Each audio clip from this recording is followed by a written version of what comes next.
subscribe now and press the bell icon. Never miss an update.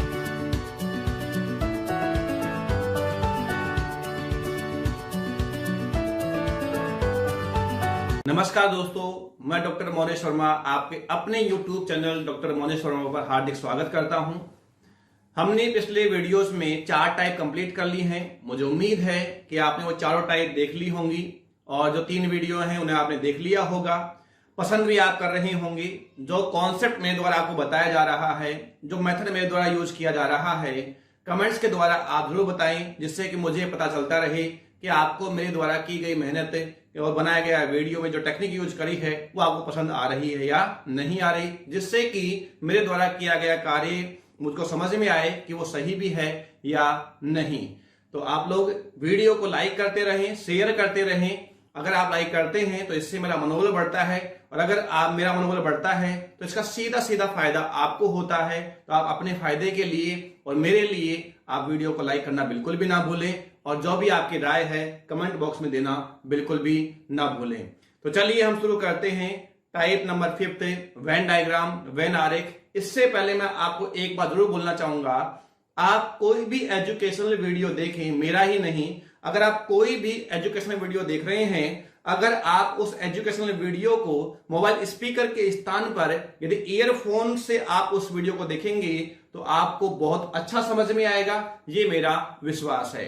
तो यदि आप अभी तक मोबाइल स्पीकर पे अपना वीडियो देख रहे हैं तो मेरी आपसे रिक्वेस्ट है, विनती है कि अपना ईयरफोन लगा लीजिए, ताकि आपको ज्यादा से ज्यादा समझ में आए और मेरे द्वारा की जा रही मेहनत और आपके द्वारा दिया गया समय सदुपयोग हो, उसका वास्तव में यूटिलाइज उसका हो सके, उसका वास्तव में ही उपभोग हो सके। तो चलिए हम शुरू करते हैं। साथ ही साथ आप कॉपी पेन भी लीजिए। मैं बार बार हर वीडियो में आपसे बोल रहा हूं कि कॉपी पेन जरूर लेकर बैठिए, जिससे कि आपको समझ में आएगा कि मैं क्या कर। कोई भी चीज जब तक हम लिखते नहीं हैं तो वो चीज एक अच्छी तरीके से समझ में नहीं आती है। आप जब भी देखें तो आप वीडियो को आप इसको पॉज करें। नेक्स्ट सवाल करने से पहले आप उस सवाल को समझिए, उस सवाल को आप कॉपी में करिए, फिर आप नेक्स्ट सवाल पे आइए। आपको निश्चित ही फायदा होगा, ये मेरा विश्वास है। और आप एक बार ये काम करके देखिए और जब फायदा हो तो इस चीज को कंटिन्यूटी रखिए। तो चलिए हम शुरू करते हैं, इसी आशा और उम्मीद के साथ कि आप लोगों ने जो मेरे द्वारा बताए गए इंस्ट्रक्शन है उनका फॉलो कर रहे होंगे। जरूरी आपको फायदा होगा। इसी शुभकामनाओं के साथ हम शुरू करते हैं आज की क्लास, आज का ये वीडियो। और ये टाइप नंबर 5, वेन डायग्राम। इसके सवाल भी अक्सर एग्जाम में पूछ लिए जाते हैं। मेरे द्वारा हर टाइप में हर वैरायटी का सवाल शामिल करने की कोशिश की जा रही है। ये आपने देखा होगा, जो भी हम टाइप उठा रहे हैं उसमें हर वैरायटी का सवाल आपको मिलेगा। चाहे अगर हमने जो भी टाइप उठाई है, हो सकता है कि उसमें 5 क्वेश्चन हो सकता है 15 क्वेश्चन हो सकता है 20 क्वेश्चन हो, लेकिन हर वैरायटी का सवाल आपको 5 में भी मिलेगा, 15 में भी मिलेगा और 25 में भी मिलेगा। चाहे वो वीडियो 1 घंटे का बने या 25 मिनट का मिले या 5 मिनट का बने, लेकिन आपको हर वैरायटी का सवाल आपको मिलेगा। तो चलिए हम शुरू करते हैं वेन आरेख, वेन डायग्राम वाले क्वेश्चन। ये जो सवाल है वो हम देखते हैं। सवाल नंबर 58। सवाल नंबर 58 आपके स्क्रीन पर मेरे सर के ऊपर आ चुका है, आप देखिएगा। सवाल नंबर 58। 49% सैनिक हिंदी भाषा बोलते हैं, 36% सैनिक अंग्रेजी भाषा बोलते हैं, 15% सैनिक दोनों भाषा बोलते हैं और 900 सैनिक दोनों में से कोई भी भाषा नहीं बोलते हैं। बताइए केवल अंग्रेजी बोलने वाले कितने सैनिक थे, ये सवाल में पूछा गया है। मुझे पता है कि यदि आपको समय दिया जाए तो आप इस सवाल को सोल्व कर लेंगे, लेकिन फिर भी हम एक बार कोशिश करते हैं। हम सब लोग मिलकर एक बार कोशिश करते हैं सवाल को सोल्व करने की। तो देखिएगा, 2 वेन डायग्राम की बात कर रहा है, तो मैं यहां पर 2 वेन डायग्राम बना देता हूं, जिसमें लिखा हुआ है कि एक में है 49% और दूसरे में है 36%। तो देखिएगा, करते हैं अपन। ये लीजिए, पहले ये बात करता है हिंदी भाषा की, तो मैं यहां लिख रहा हूं हिंदी भाषा। फिर ये बात करता है इंग्लिश की यानी अंग्रेजी भाषा की, तो मैंने लिख दिया यहां पर ई। एच मेरे को बता रहा है हिंदी के बारे में, ई मेरे को बता रहा है इंग्लिश के बारे में। तो 49% सैनिक हिंदी भाषा बोलते हैं, तो मैं यहां पर कितना लिख दूंगा, 49% लिख दूंगा।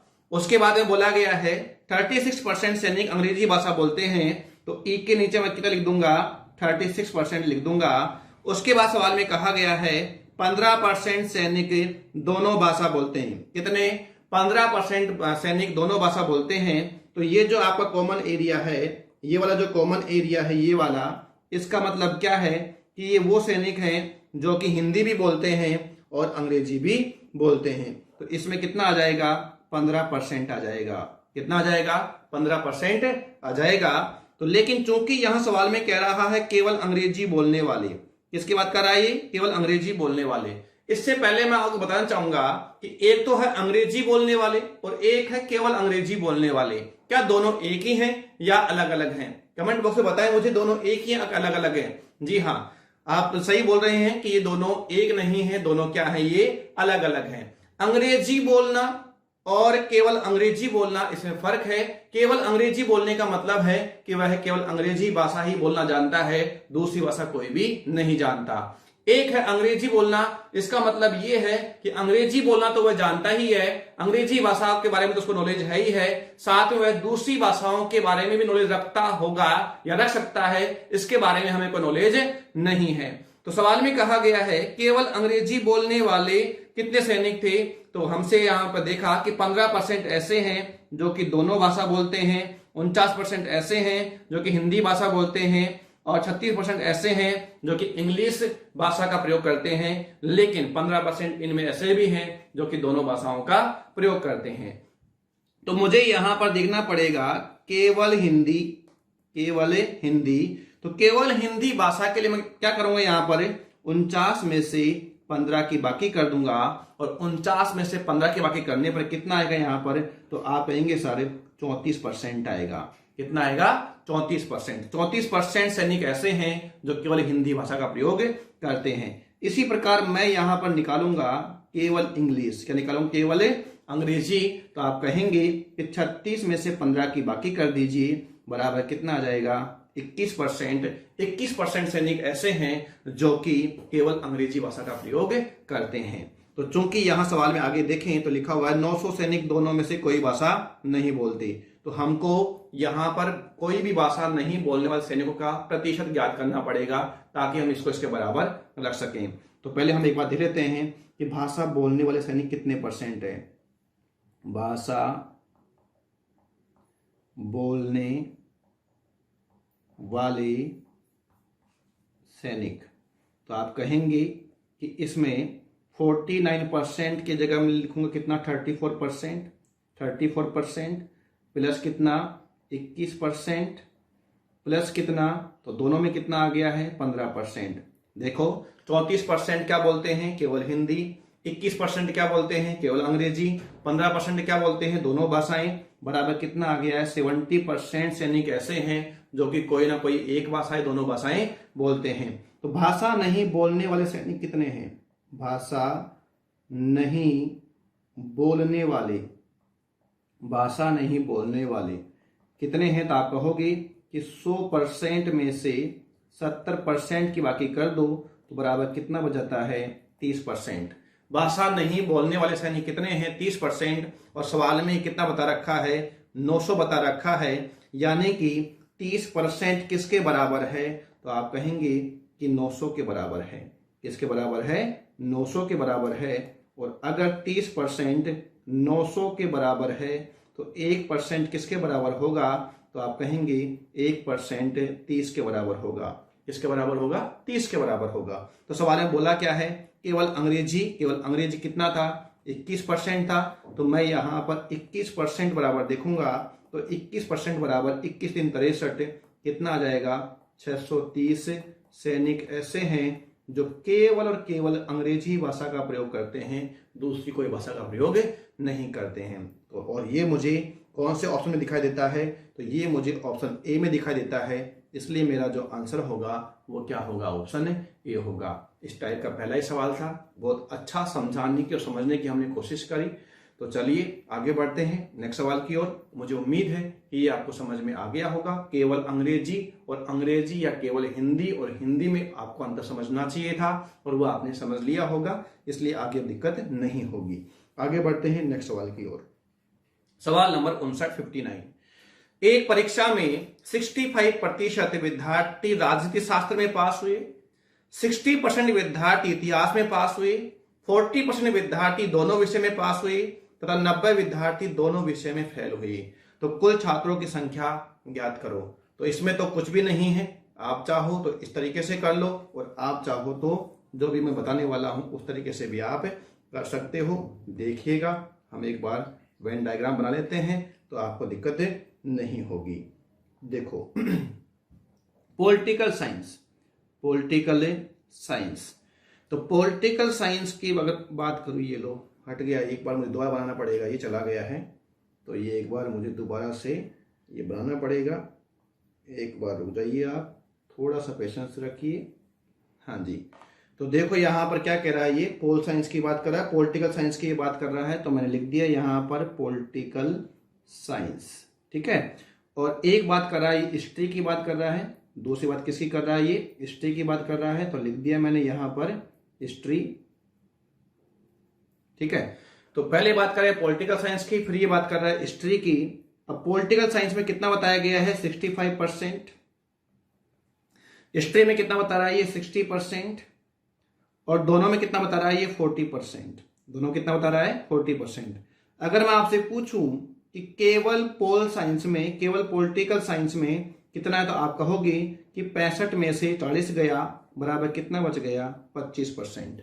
अगर मैं आपसे पूछूं कि केवल हिस्ट्री में, तो आप कहोगे 60 में से 40 गया तो बराबर कितना बच गया, 20। तो यहां पर ये सब क्या है, पास है। तो कुल पास, कुल पास कितने हैं, 25 प्लस 20 प्लस 40 बराबर कितना आ गया, 85%। 85% तो क्या हो गए हैं, पास। तो जरा बताइए फेल कितने हुए हैं, तो आप कहेंगे कि सर 100% होते हैं, उसमें से 85% पास हो गई, तो हम कह सकते हैं कि 15% क्या हुए हैं, फेल।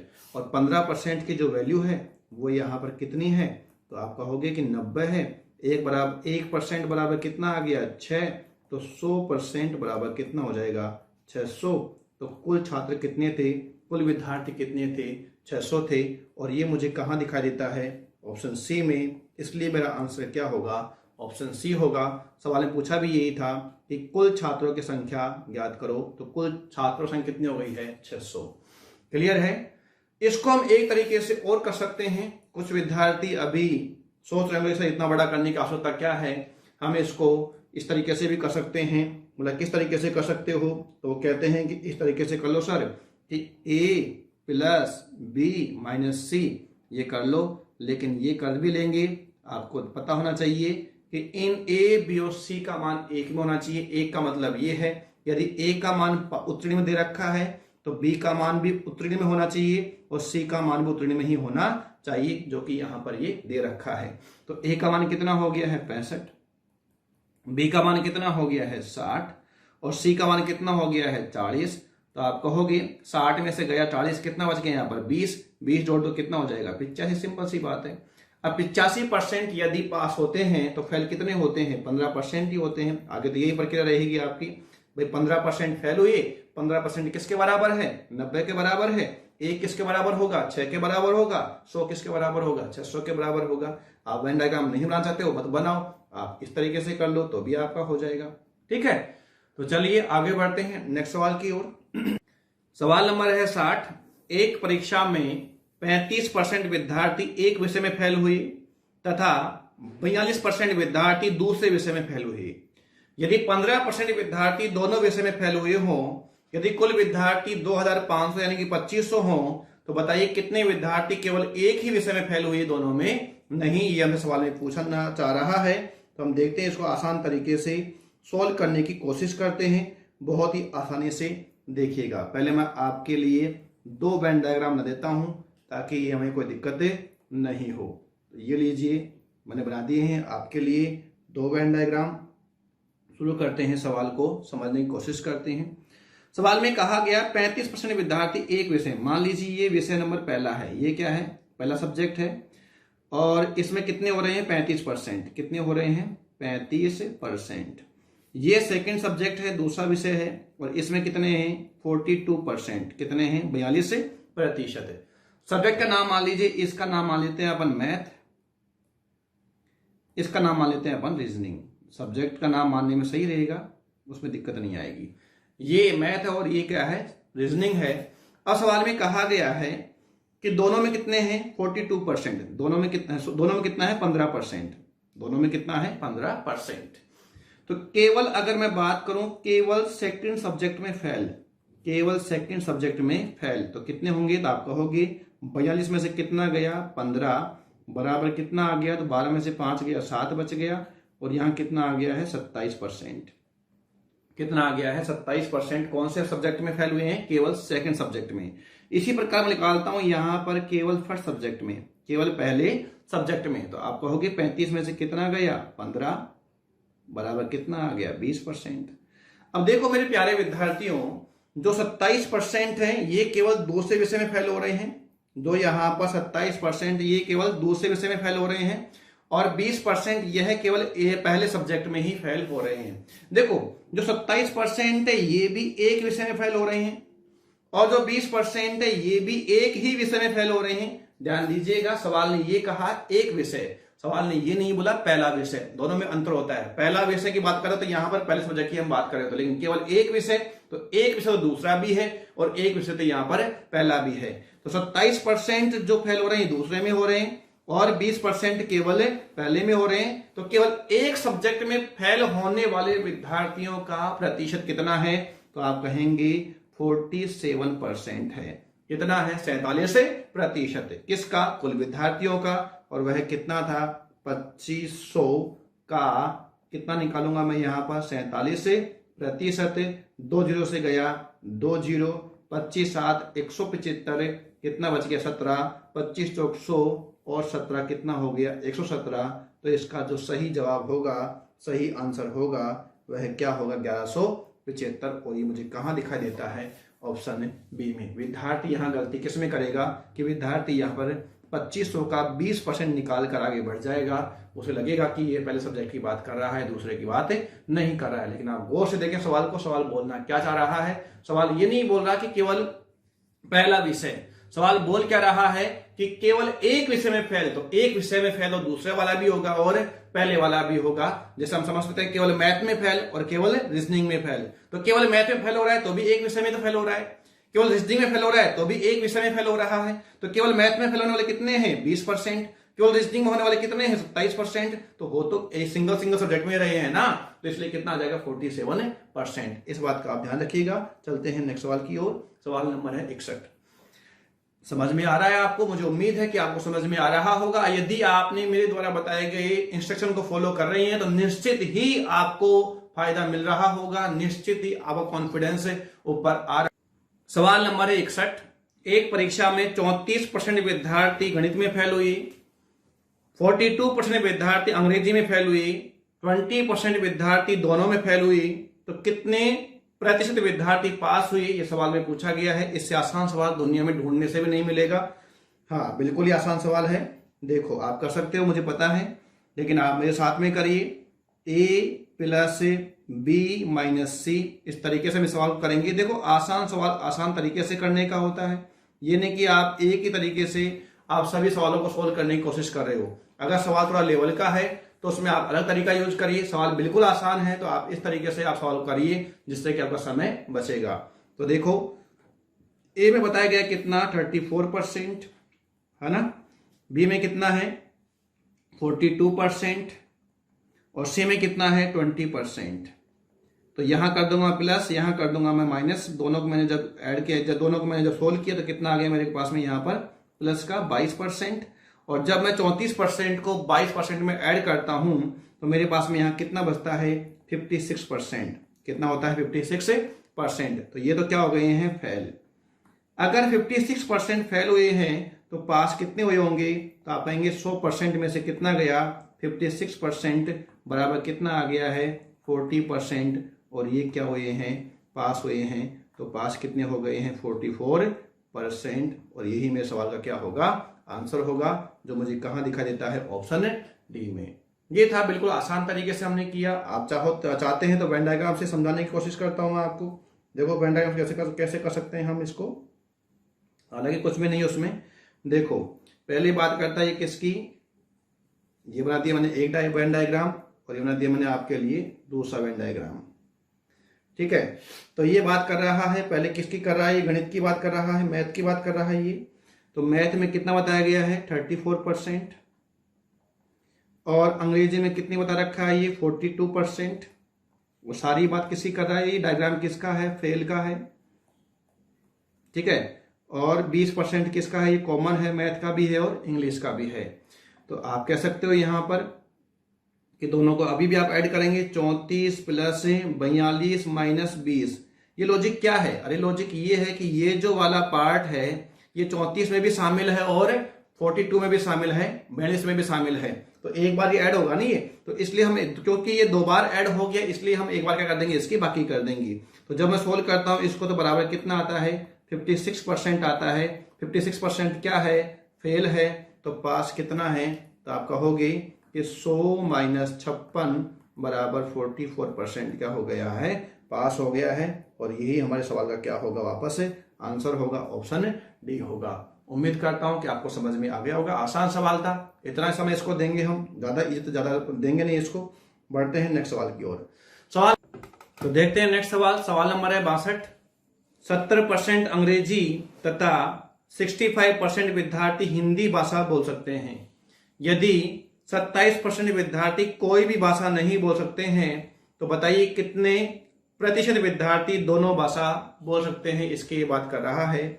बहुत ही आसान सवाल, लेकिन इसमें हमें थोड़ी सी सावधानी बरतनी पड़ेगी। और सावधानी क्या बरतनी पड़ेगी, देखिए मेरे प्यारे विद्यार्थियों, यहाँ ये भाषा बोल सकते हैं इसकी बात कर रहा है। सवाल में देखिए क्या लिखा हुआ है कि भाषा बोल सकते हैं, और यहाँ किसकी बात कर रहा है, भाषा नहीं बोल सकते। तो मैंने कहा था कि a प्लस बी माइनस सी ये करना है, लेकिन a, b और c का मान एक ही में होना चाहिए। एक ही का मतलब है कि अगर ये a का मान भाषा बोलने में है, b का मान भाषा बोलने में है, तो c का मान भी यहाँ भाषा बोलने में होना चाहिए। क्योंकि यहाँ a और b का मान किस में है, भाषा बोलने में है, लेकिन c का मान यहाँ किस में, भाषा नहीं बोलने में है। तो मैं यहाँ क्या कर दूंगा, 100 में से इसकी बाकी कर दूंगा, और मेरे पास में यहाँ कितना आ जाएगा, 73% क्या आ जाएगा, भाषा बोलने वाले आ जाएंगे। तो a का मान कितना है, 70% है। b का मान कितना है, 65% है।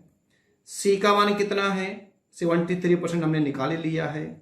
इन दोनों को मुझे ऐड करना है, इसकी मुझे बाकी करनी है। तो मैं थोड़ा सा स्मार्ट वर्क करता हूं, मैं इसमें से इसकी बात करना मेरे लिए आसान है। यहाँ कितना बच गया, 3 बच गया। तो 65 में से कितना गया, 3, तो कितना बच गया है, 62%। आसान सा आंसर मेरे पास में आ चुका है। और ये मुझे कहाँ दिखाई देता है, तो ये मुझे दिखाई देता है ऑप्शन ए में। इसलिए मेरे सवाल का जो आंसर होगा वो कितना होगा, ऑप्शन ए होगा। उम्मीद करता हूं कि ये बात आपको समझ में आ गई होगी। तो बढ़े आगे नेक्स्ट सवाल की ओर। सवाल नंबर है 63। एक परीक्षा में 68% विद्यार्थी विज्ञान में तथा 62% विद्यार्थी गणित में उत्तीर्ण हुई।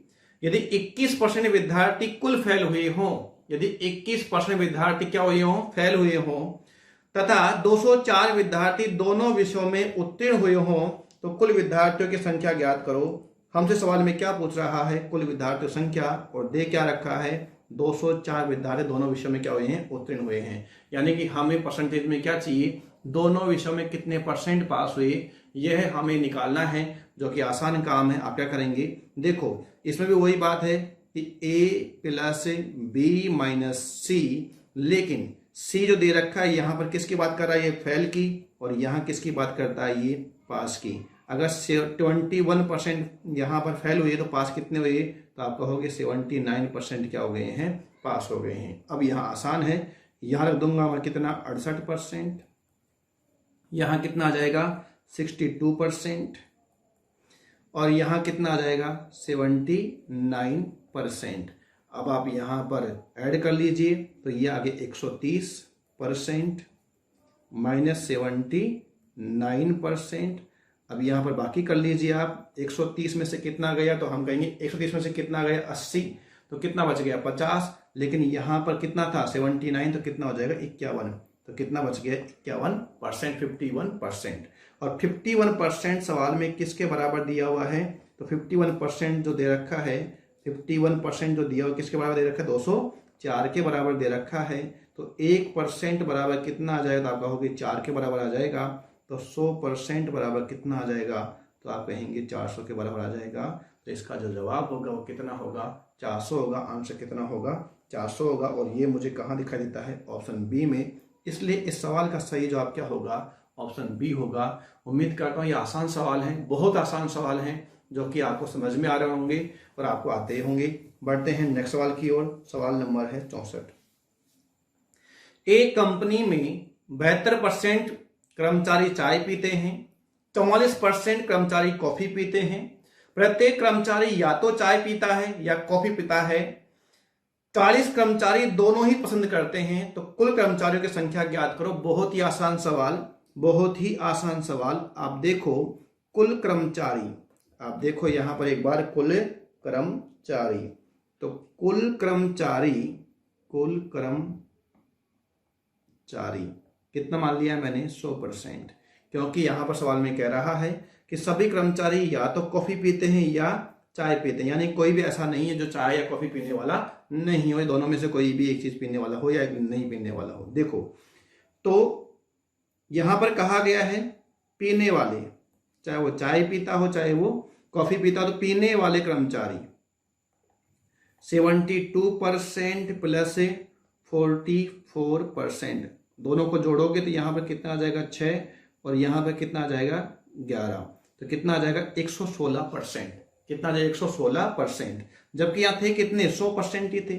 इसका मतलब 16% कर्मचारी ऐसे हैं जो कि चाय भी पीते हैं और कॉफी भी पीते हैं। और 16% किसके बराबर है, तो आप कहोगे 40 के बराबर है। किसके बराबर है, 40 के बराबर है। तो 100% बराबर कितना आ जाएगा, तो आप कहोगे 40/100 गुणा 40/16, 40/16 गुणा किससे कर दोगे आप, 100 से। 4 चौक 16, ये गया 10 बार, ये गया 25 बार, और आंसर कितना आ गया मेरे पास में 250। तो इस सवाल का सही जवाब क्या होगा, 250, जो मुझे कहाँ दिखाई देता है, ऑप्शन सी में। तो आंसर क्या आ जाएगा इसका, 250। देखो यहां पर स्पष्ट था कि सभी कर्मचारी या तो चाय पीते हैं या कॉफी पीते हैं या दोनों पीते हैं। ऐसा एक भी नहीं है कि जो दोनों में से एक भी या दोनों नहीं पीता हो, या कोई भी पेय पदार्थ नहीं पीता हो। तो इसलिए मैंने यहां पर कुल कर्मचारी कितना मान लिया, 100% कर्मचारी हैं जो दोनों में से या दोनों पीते हैं या एक पीते हैं। तो यहाँ पर 100% केवल मैंने क्या कर दी, बाकी कर दी, किस में से, दोनों को जोड़ दिया। जोड़ने में कितना आया था, 116% आया था, और बाकी करने में कितना आ गया था मेरे पास में 16%। यानी कि 16% ऐसे कर्मचारी हैं जो कि दोनों ही चीज पीते हैं, चाय भी पीते हैं और कॉफी भी पीते हैं 100% के हिसाब से। जबकि सवाल के हिसाब से कर्मचारी कितने हैं, 40, तो 16 किसके बराबर हो गया था, 40 के, और सोल्व करने पे आंसर कितना आ गया है, 250। बढ़ते हैं नेक्स्ट सवाल की ओर। सवाल नंबर है 65। एक विद्यालय में 450 विद्यार्थी हैं, जिसमें 325 विद्यार्थी फुटबॉल खेलते हैं, 175 विद्यार्थी क्रिकेट खेलते हैं, 50 विद्यार्थी ना फुटबॉल खेलते हैं ना क्रिकेट खेलते हैं। दोनों खेल खेलने वाले विद्यार्थियों की संख्या कितनी है, यह सवाल में आपसे पूछने की कोशिश कर रहा है। तो देखो विद्यार्थियों, करते हैं, कुल विद्यार्थी कितने हैं, कुल विद्यार्थी कितने हैं, 450। खेल नहीं खेलने वाले कितने हैं, खेल नहीं खेलने वाले कितने हैं, 50। तो खेल खेलने वाले कितने हैं, खेल खेलने वाले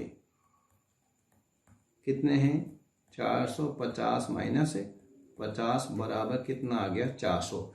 400 विद्यार्थी ऐसे हैं जो कि दोनों में से कोई भी खेल या दोनों खेल खेलते हैं। अब इसमें क्रिकेट खेलने वाले कितने हैं, क्रिकेट खेलने वाले कितने हैं, तो आप कहोगे 175 हैं, 175। फुटबॉल खेलने वाले कितने हैं, फुटबॉल खेलने वाले कितने हैं, तो आप कहोगे 325। तो फुटबॉल और क्रिकेट खेलने वाले दोनों को जोड़े हैं तो यहां कितना आता है, 500 आता है। जबकि विद्यार्थी कितने थे, 400 ही थे। यहां सम कितना आ रहा है, 500। तो इसका मतलब दोनों खेल खेलने वाले, दोनों खेल खेलने वाले विद्यार्थी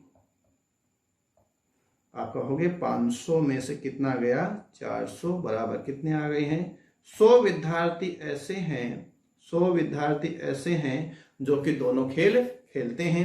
इसलिए इस सवाल का सही जवाब क्या होना चाहिए 100 विद्यार्थी होना चाहिए। उम्मीद करता हूं ये भी आपको समझ में आ गया होगा। देखते हैं नेक्स्ट सवाल की ओर आगे बढ़ते हैं। सवाल नंबर 66, एक परीक्षा में 50% विद्यार्थी गणित में, 40% विद्यार्थी हिंदी में, 55% विद्यार्थी अंग्रेजी में फेल हुए, 15% गणित व अंग्रेजी में फेल हुए, 20% अंग्रेजी व हिंदी में फेल हुए, 25% हिंदी व गणित में फेल हुए, 10% विद्यार्थी तीनों विषय में फेल हुए, तो तीनों विषयों में पास हुए छात्रों का प्रतिशत कितना है, ये सवाल में हमसे पूछा जा रहा है। देखो इसमें अभी तक जो सवाल हमने किए हैं उसमें केवल ये 2 सब्जेक्ट की बात कर रहा था, लेकिन इसमें 3 सब्जेक्ट की बात कर रहा है, इसलिए थोड़ा सा अलग सवाल हो जाता है। देखते हैं, सोल्व करने की हम कोशिश करते हैं। देखो पहले हम एक काम करते हैं, वेन डायग्राम इसको करने की कोशिश करते हैं। वेन डायग्राम इसके लिए आसान रहेगा, तो पहले अपन एक बार वेन डायग्राम से करते हैं। देखो ये हो गया है 50%, उसके बाद में करता हूं मैं कितना 40%, तो ये हो गया है 40%, और एक बात करता है ये कितना 55% की, तो लिख देता हूं मैं यहां पर ये कितना 55%। ठीक है, अब आप देखो क्या कह रहा है, ये समझने की आप थोड़ी सी कोशिश करना, थोड़ी सी। सवाल में कहा गया है 10% विद्यार्थी तीनों विषयों में फेल हुए, और ये सारी बात किसी कर रहा है, ये फेल की, तो यहां पर लिख दूंगा देखो 10%, कितना लिख दूंगा मैं यहां पर 10%। अब कह रहा है 25, अच्छा इनके नामकरण भी कर देते हैं अपन। ये हो गया है मैथ, ये हो गया है हिंदी, और ये हो गया आपका इंग्लिश यानी अंग्रेजी। ठीक है, तो अब कह रहा है ये 25% हिंदी व गणित, क्या कह रहा है 25% हिंदी व गणित। हिंदी और गणित मतलब इसमें आना चाहिए, इसमें आना चाहिए वो इसमें। अब इसमें 10 तो पहले से लिखा हुआ ही है, 25% की बात करें तो वो इस वाले एरिया में होना चाहिए, ये वाला एरिया की ये बात कर रहा है, ये मिलकर कितना होना चाहिए 25% होना चाहिए। इसमें 10 तो पहले से लिखा हुआ है, तो यहां कितना आ जाएगा 15 आ जाएगा। कितना आ जाएगा विद्यार्थियों 15%। उसके बाद कह रहा है 20% अंग्रेजी व हिंदी, तो देखो अंग्रेजी और हिंदी का कॉमन एरिया कौन सा है, अंग्रेजी और हिंदी, तो अंग्रेजी और हिंदी कॉमन एरिया ये वाला है, अंग्रेजी और हिंदी का कॉमन एरिया कौन सा है ये वाला, और यह कितना बताया गया है 20%। 10 पहले से लिखा हुआ है, तो इसे मैं कितना लिख दूंगा 10 और लिख दूंगा। उसके बाद में कह रहा है 15% गणित व अंग्रेजी, 15% गणित और अंग्रेजी, गणित और अंग्रेजी का कॉमन एरिया कौन सा है ये वाला, यह जो एरिया किसका कॉमन है गणित और अंग्रेजी का, 10 इसमें पहले से लिखा हुआ है, तो मैं यहां और कितना लिख दूंगा 5 लिख दूंगा, 5% लिख दूंगा। अब आप देखो मैथ में कितना था 50%, मैथ में कितना था 50%, और अब तक मैथ में ये मैथ का एरिया है, ध्यान रहे ये जो एरिया है ये वाला, यह एरिया किसका है, तो यह एरिया मैथ का है, और मैथ में तक कितना आ गया है 5, 10 और 15, तो कितना हो गया 30, तो यहाँ कितना बच गया है 20%। ठीक है, अब उसके बाद में यहां बात किसकी कर रहा है 40% की बात कर रहा है, कितने की बात कर रहा है 40% किसकी बात कर रहा है ये हिंदी की, तो आप देखो 10, 10, 20, 30, 35, तो यहाँ कितना बच गया है 5% ही बच गया है ना। पूरा ये कितना हो गया है 40% हो गया है, पूरा यह कितना हो गया है 50% हो गया है, और ये पूरा कितना चाहिए मुझे 55% चाहिए, और अब तक कितना आ चुका है यहाँ पर 25 आ चुका, तो कितना बच जाएगा 30% बच जाएगा। कितना बच जाएगा 30%। अब मुझे निकालना है यहाँ पर पहले कुल फैल, क्या निकालना है कुल फैल, तो आप देखो कोई सा उठा लीजिए, यह जो एरिया है ये वाला ये कितना है 55, यह एरिया कितना है 55। अब आपको 3 संख्या दिखाई देंगी 20, 15 और 5, तो 20 और 20 कितना हो गया ये 40, 20 और 20 कितना हो गया है 40, ये पूरे 55 में संख्या शामिल हो चुकी है, पूरी संख्या शामिल आ चुकी है इसमें। इसके बाद 3 संख्या बच जाती हैं, और वह कितनी है 40 और 55 कितना हो गया 95%। अगर 95% फेल होते हैं तो आप मुझे बताओ पास कितने होते हैं, तो आप कहोगे कि सर 100 में से कितना गया 95 बराबर कितना आ जाएगा 5%, और 5% ही सवाल क्या होगा आंसर होगा। तो तीनों विषय में पास हुए छात्रों का परसेंटेज कितना है 5% है। उम्मीद है कि आपको यह तरीका जो मैंने बताया है कि आपको समझ में आ गया होगा। आप चाहें तो इसको एक तरीके से और कर सकते थे, देखो कैसे, देखो और करना चाहते हैं तो और देख लीजिए आप एक बार, देखिएगा इसको। आप क्या करते, सबसे पहले आप मैथ, हिंदी और अंग्रेजी की बात कर रहे थे, इसको आप जोड़ते। इसमें से आप बाकी करते किसकी, इसमें से आप बाकी करते 2 सब्जेक्ट की। और 2 सब्जेक्ट कौन कौन से हैं, तो आप कहते हैं इसमें एक तो कौन सा है, सबसे पहले बात कर रहा है गणित और अंग्रेजी की, तो ये आ गया गणित और अंग्रेजी। उसके बाद में बात कर रहा अंग्रेजी हिंदी की, तो ये आ गया अंग्रेजी और हिंदी आ गया। उसके बाद किसकी कर रहा है, हिंदी गणित की, तो ये बात आ गई हिंदी और गणित की, हिंदी और गणित की, तो हिंदी और गणित हो गया, हिंदी और गणित हो गया। और इसमें हम ऐड कर देते किसकी, तीनों सब्जेक्ट में फेल होने वाले विद्यार्थियों की। तो आप देखो मैथ, हिंदी और इंग्लिश, तो आपका होगी 50 प्लस 40 प्लस 55 माइनस, अंदर देखते हैं, अंदर मैथ और इंग्लिश कितना है, तो मैथ और इंग्लिश है 15, मैथ और इंग्लिश कितना है 15, हिंदी और इंग्लिश कितना है 20, और हिंदी गणित कितना है 25, प्लस कितना कर दोगे यहाँ पर 10 कर दोगे। तो यह जोड़ करने पे कितना आ जाएगा, तो ये आ जाएगा 145 और 10 ये रहा, कितना हो जाएगा 155। ये करने पे कितना आ जाएगा, ये 60, 155 में से कितना गया 60, तो कितना आ जाएगा ये 95। 95% तो क्या है, फेल। अगर 95% फेल हैं तो फिर पास कितने हैं, तो आप कहोगे कि 100 में से कितना गया 95 गया, तो बराबर कितना आ जाएगा इसका 5% हमारा आंसर होगा।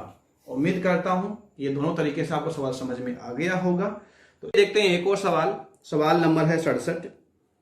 एक कॉलेज के सर्वे में पता चलता है कि 49% गणित पढ़ना पसंद करते हैं, 52% भौतिक विज्ञान पढ़ना पसंद करते हैं और 50% रसायन शास्त्र पढ़ना पसंद करते हैं, तथा 20% गणित और भौतिक विज्ञान दोनों पढ़ना पसंद करते हैं, 21% गणित तथा रसायन विज्ञान दोनों पढ़ना पसंद करते हैं, 23% भौतिक विज्ञान तथा रसायन शास्त्र दोनों पसंद करते हैं, 5% लोग इन तीनों में से कोई भी विषय पसंद नहीं करते हैं।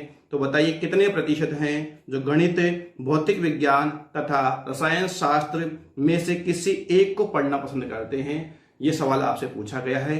अगर वेन आरेख का सवाल आता है एग्जाम में तो आजकल ऐसे सवाल ही पूछे जा रहे हैं। अब 2 सब्जेक्ट के सवाल नहीं पूछे जाते, 2 वेन डायग्राम के सवाल नहीं पूछे जा रहे हैं, लगभग 3 वेन डायग्राम के सवाल पूछे जा रहे हैं। पिछले 2-3 साल से देखा जाए तो 3 वेन डायग्राम वाले सवाल आपसे पूछ रहा है। तो चलिए हम शुरू करते हैं सवाल को सोल्व करने के लिए। सबसे पहले हम बनाते हैं इनकी वेन डायग्राम। तो लीजिए बना दिया मैंने सबसे पहले 49% का, ये रहा वेन डायग्राम 49% के लिए। उसके बाद में बना देता हूं मैं यहाँ पर कितना 52% के लिए, तो ये मैंने बना दिया है 52% के लिए। इसी के साथ मैंने बना दिया है 50% के लिए। तो तीनों वेन डायग्राम मैंने बना दिए हैं। अब अपन करते हैं इसका नामकरण संस्कार। तो कर देते हैं अपन नामकरण संस्कार। ये तो है क्या मैथ, तो मैथ में कितना बताया गया है, मैथ में बताया गया है 49%। कितना बताया गया है 49%। उसके बाद में है भौतिक विज्ञान, यानी कि बात कर रहे हैं फिजिक्स की, और फिजिक्स में कितना बताया गया है 52%। कितने बात कर रहा है ये 52%, 52%। उसके बाद बात करता है रसायन शास्त्र की यानी केमिस्ट्री की, और वह कितना है 50%। तो लिख दिया मैंने यहाँ पर कितना 50%। ठीक है। फिर ये कह रहा है कि 20% गणित और भौतिक विज्ञान, 20% गणित और भौतिक विज्ञान, 21% गणित और रसायन विज्ञान और 23% भौतिक विज्ञान और रसायन शास्त्र दोनों पसंद करते हैं। तो भाई साहब हमारे पास में यहाँ पर पहले वैल्यू होनी चाहिए ये वाली कि तीनों कितना पसंद करते हैं, और तीनों की बात हमें नहीं कर रहा है। तो मैं कह रहा हूँ कि तीनों कितना पसंद करते हैं, तो हम यहाँ पर क्या मानना पड़ेगा, हमको यहाँ पर x मानना पड़ेगा। तो हमने कहा कि तीनों पसंद करने वाले कितने हैं, तो आप कहोगे कि तीनों पसंद करने वाले कितने हैं x% है। तीनों पसंद करने वाले कितने हैं x%, तो x% हमने यहाँ पर लिख दिया। अब उसके बाद बात करते हैं, तो यहां कहा था 20% गणित और भौतिक विज्ञान। 20% क्या है, गणित और भौतिक विज्ञान। तो गणित और भौतिक विज्ञान, मैथ और फिजिक्स, मतलब इसकी बात कर रहा है, इस वाले एरिया की। कौन सी की बात कर रहा है, ये इस वाले एरिया की, इस कॉमन एरिया की बात कर रहा है। और यह एरिया कितना बताया गया 20%। तो ये जो बच गया ये कितना बच गया है 20 माइनस x बच गया है। क्लियर है। उसके बाद बताया गया 21% गणित और रसायन विज्ञान, गणित और रसायन, मैथ और केमिस्ट्री कितना 21। तो यह एरिया कितना बच गया है 21 माइनस x बच गया है। 23% भौतिक विज्ञान और रसायन शास्त्र, तो ये कितना बच गया है 23 माइनस x बच गया है। कितना बच गया 23 माइनस x बच गया है। अब आराम से आप कर सकते हो। देखो ये कितना बच गया होगा, ये वाला एरिया। तो देखो ये पूरा जो एरिया है, ये वाला मैथ का पूरा जो एरिया है यह कितना था, तो आप कहोगे कि ये पूरा जो एरिया है ये 49% था। कितना था? 49 में से कितना गया? 21 और 20 41, कितना बच गया? 8। अब 8 के बाद में यहाँ पर कितना बच जाएगा? 8 प्लस एक्स, क्योंकि एक एक्स तो कट गया, माइनस एक्स बचेगा, माइनस किसका बन जाएगा? ये प्लस का बन जाएगा। तो यह जो एरिया है कितना हो जाएगा? 8 प्लस एक्स हो जाएगा। आगे बढ़ते हैं। इसी प्रकार ये पूरा कितना है? 52। ये पूरा कितना है? 52 है पूरा। तो इसमें से मैंने बाकी कर दी किसकी? तो कर दिया अपने 43 की। 43 के अपने बाकी कर दी, प्लस कितना कर दूंगा मैं यहाँ पर? एक्स। तो मेरे पास यहाँ कितना बच जाएगा? 9 प्लस एक्स बच जाएगा। कितना हो जाएगा? 9 प्लस एक्स। इसी प्रकार यहाँ करते हैं। तो यहाँ कितना है? 50। माइनस कितना कर दूंगा? तो माइनस करोगे आप 44 और प्लस कितना कर दोगे इसमें? एक्स। एक एक्स से प्लस एक्स कट जाता है, माइनस एक्स किसका बन जाएगा? प्लस का। तो यहाँ कितना हो जाएगा? 6 प्लस एक्स। मुझे उम्मीद है इतनी बातें आपको समझ में आ गई होंगी। अब अपन जोड़ लेते हैं यहाँ पर इनको। किसी भी एक गोले को आप ले लीजिए। तो अगर मैं लेता हूँ इसको, इस वाले को मैं लेता हूँ, तो यह जो है ये वाला कितना है? 50 है। कितना है भाई? ये 50 लिख दिया मैंने यहाँ पर, 50% प्लस। अब इसके बाद ये जो वाला बच गया, ये वाला एरिया, ये कितना बच गया? 8 प्लस एक्स। अगर इसको छोड़ दो तो बाद में कितना बच गया है? ये वाला एरिया। तो आप कहोगे ये जो एरिया है ये वाला, आपको इसके बाद में जो ये एरिया बचा हुआ है इसको तो जोड़ना है ना इसमें पूरा ज्ञान देखने के लिए। तो ये कितना बच रहा था? 8 प्लस एक्स। 8 प्लस एक्स हो गया। ये नेक्स्ट चला गया सवाल। हाँ, तो ये कितना हो गया है? 8 प्लस एक्स हो गया है। प्लस कर देता हूँ, कितना? 20 माइनस एक्स। तो ये हो गया 20 माइनस एक्स। उसके बाद प्लस कर देता हूँ, कितना? 9 प्लस एक्स। तो ये हो गया 9 प्लस एक्स। बराबर कितना आएगा आप बताइए? बराबर यहाँ 100% आएगा या 95% आएगा? तो 100% यहाँ नहीं आएगा, क्योंकि 100% थे तो 100% में से 5% ऐसे हैं तो तीनों विषय पसंद नहीं करते हैं। साफ साफ लिखा हो, 5% लोग इन तीनों में से कोई विषय पसंद नहीं करते हैं। तो विषय पसंद करने वाले कितने बजाते हैं? 95%। तो बराबर में कितना आएगा? 95% आएगा, 95% आएगा। तो लिख देता हूं मैं यहाँ पर कितना? 95%। तो लिख दिया मैंने ये 95%। ठीक है। अब जोड़ लेते हैं भाई अपन। जोड़ने पे देखो ये कितना हो गया? ये तो 50 है ही है, 50। उसके बाद देखो ये कितना है? 20 और ये कितना है? 9 और ये कितना है? 8। 9 और 8 कितना हो गया? 17 और 20 37 और 50 कितना हो गया? 87। कितना हो गया? 87 हो गया। और देखो ये किसका है? माइनस का। ये किसका है? प्लस का। तो यहाँ कितना बच गया है? x बराबर कितना है? 95%। तो x की वैल्यू यहाँ पर कितनी आ जाएगी? तो आप कहोगे 95 में से कितना गया? 87। तो x की जो वैल्यू होगी आप कहोगे 95 माइनस कितनी हो जाएगी? 87। तो कितना आ जाएगा यहाँ पर? 8%। x की जो वैल्यू होगी कितनी हो जाएगी? 8%।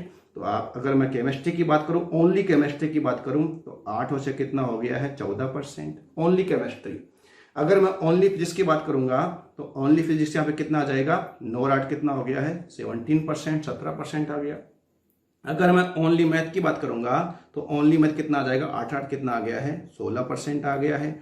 और जब मैं जोड़ता हूं इनको तो आप कहोगे कि गणित कितना है? तो गणित है 16। गणित है 16। भौतिक विज्ञान कितना है? तो भौतिक विज्ञान है यहाँ पर कितना? 17 प्लस रसायन शास्त्र कितना है? तो वो है 14% और बराबर कितना आ गया? तो आप कहोगे 47% हमारा क्या होना चाहिए? इसका आंसर होना चाहिए। और ये मुझे कहाँ दिखता है? ऑप्शन सी में। तो मुझे उम्मीद है कि यह जो बेसिक तरीका था ये आपको समझ में आया होगा। आप चाहें तो इसको हम एक और तरीके से कर सकते हैं। तो देखना चाहो तो देख लीजिए एक और तरीका क्या हो सकता था इसका। देखिएगा, तो एक बार मैं इसको हटा देता हूं, एक बार मैं इसको हटा देता हूं पूरे स्याही को। तो ये हो गया, हट गया। चलो अब देखते हैं एक बार पुनः एक और तरीके से हम इस सवाल को। देखो तो अच्छा सवाल है, लेवल का सवाल है, आप इसको छोड़ नहीं सकते, करना पड़ेगा आपको। इसलिए मैं आपको एक बार दोबारा से इसको बता रहा हूं। देखिएगा, देखो सवाल में हमसे कहा गया है, सवाल में हमसे क्या बोल रहा है कि जो मैथ है वो कितना है? 49। मैथ में कितना है? 49। उसके बाद फिजिक्स कितना है? 52 और केमिस्ट्री कितना है? 50। तो एक काम करता हूं, यहां पर ये जब बोल रहा है कि मैथ में है 49, मैथ है 49, उसके बाद ये कह रहा है कि केमिस्ट्री कितना है, सॉरी फिजिक्स कितना है? 52 है, फिजिक्स है 52। और केमिस्ट्री कितना है, तो केमिस्ट्री है 50 यानी 50। अगर मैं तीनों को जोड़ लूँ 50, 52 और 49 तो कितना आ जाएगा 151, कितना आ जाएगा 151।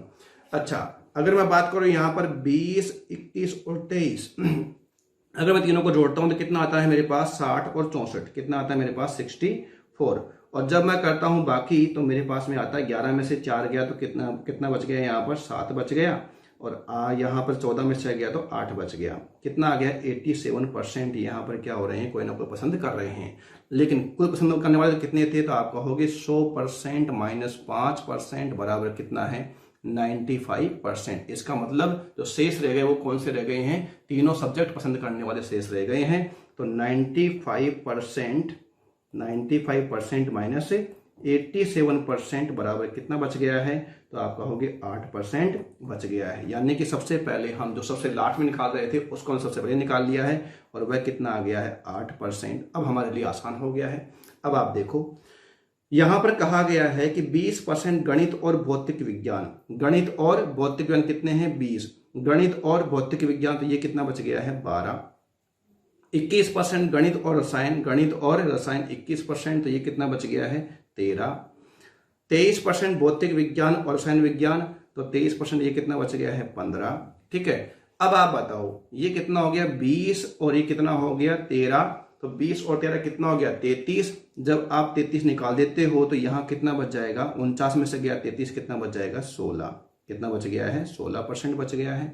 उसके बाद 12 और 8 कितना हो गया 20, और 20 और ये कितना हो गया आपका 35, तो 52 में से गया 35 तो कितना बच जाएगा आपका यहाँ पर 17 बच जाएगा। ठीक है, इसी प्रकार आप करते हो यहाँ 13 और 8 कितना हो गया है 21, और 15 कितना हो गया 36। 50 में से गया 36 तो कितना बच गया है यहाँ पर 50 में से गया 36 तो कितना बच गया है 14%, 14% बच गया है। ठीक है, अब आप जोड़ लीजिए आराम से, 16 और 14 कितना हो गया है 30, और 17 कितना हो गया है 47। तो इसका जो आंसर होगा कितना होगा, ऑप्शन सी होगा। मुझे उम्मीद है कि यह तरीका आपको ज्यादा पसंद आया होगा। आसान था, कुछ भी नहीं था। बढ़ते हैं नेक्स्ट सवाल की ओर, इस टाइप के आखिरी सवाल की ओर। एक सोसाइटी में 500 लोग रहते हैं, 45% क्रिकेट खेलते हैं, 29% हॉकी खेलते हैं, 48% बैडमिंटन खेलते हैं, 18% लोग कोई भी खेल नहीं खेलते हैं, जबकि 5% लोग तीनों खेल खेलते हैं। यदि 6% लोग क्रिकेट और हॉकी दोनों खेल खेलते हैं, 27% लोग क्रिकेट और बैडमिंटन दोनों खेलते हैं, तो सिर्फ बैडमिंटन खेलने वालों की संख्या बताइए। तो देखो सबसे पहले हमको करना क्या पड़ेगा, सबसे पहले हमको यहाँ पर 3 वेन डायग्राम बनाने पड़ेंगे, और वेन डायग्राम हम यहाँ पर बना देते हैं। देखो वेन डायग्राम बनाते हैं हम लोग, हाँ जी ये लीजिए वेन डायग्राम अपन बना देते हैं। तो ये बना दिया मैंने एक गोला। ठीक है, उसके बाद में मुझे चाहिए यहाँ पर कितने का 48 का भी चाहिए मुझे एक और गोला, और एक गोला मुझे चाहिए यहाँ पर कितने का, तो आप कहेंगे एक गोला मुझे चाहिए कितने का 9% का। अब देखो सवाल क्या कह रहा है, सवाल आसान है, ऐसा कुछ भी नहीं है इसमें। सबसे पहले बोला क्रिकेट, तो क्रिकेट कितना है 45, लिख दिया मैंने यहाँ 45। फिर बोला है हॉकी, हॉकी कितना बोल रहा है ये 29%, और बैडमिंटन कितना बोल रहा है, बैडमिंटन बोल रहा है ये 48%। 5% लोग तीनों खेल खेलते हैं, तो यहां पर आ जाए कितना 5% आ जाएगा। ठीक है, उसके बाद अब चलते हैं यहां पर, हाँ 18% लोग कोई भी खेल नहीं खेलते हैं, तो कोई बात नहीं, खेल खेलने वाले कितने हैं, तो आप कहोगे 100 माइनस 18 बराबर कितना आ जाएगा 82% ऐसे हैं जो कोई ना कोई खेल खेलते। खेल खेलने वाले खिलाड़ी कितने हैं, लोग कितने हैं 82% है। इसकी बात अपन बाद में करेंगे।